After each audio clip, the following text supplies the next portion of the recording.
One of the most important regions in the world now is Southeast Asia.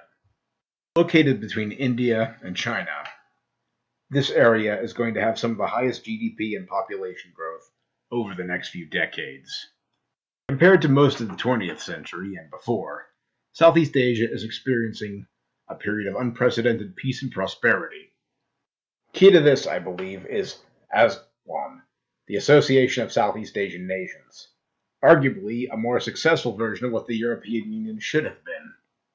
One of the key financial and transit hubs in the region is Singapore, an island city-state that has no natural resources, but a lot of good location and a lot of industrious, hardworking people who I've had the privilege of directly working with.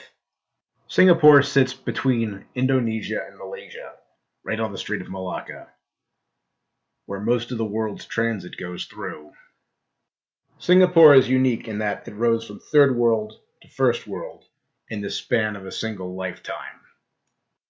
Many of the powers of this region do not wish to be part of a military alliance, as we saw with the failure of SEATO during the Cold War. However, economic prosperity and security is key to keeping this region stable and the prosperity flowing. My policy for the region would focus on individual countries and smaller initiatives, research, cultural, economic ones.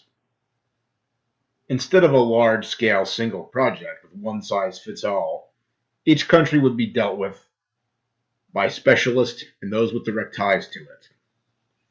That's how we can establish long-lasting goodwill and mutually beneficial conditions, even if the larger region may not wish to be in a military agreement. There will still be mutually beneficial agreements for security and defense, such as against terrorism and piracy. It would be a direct continuity of existing policy in many cases. This region is key for American interest in the next century. I believe it's in our best interest to ensure a stable Southeast Asia, and thus passage between the Indian and Pacific Oceans.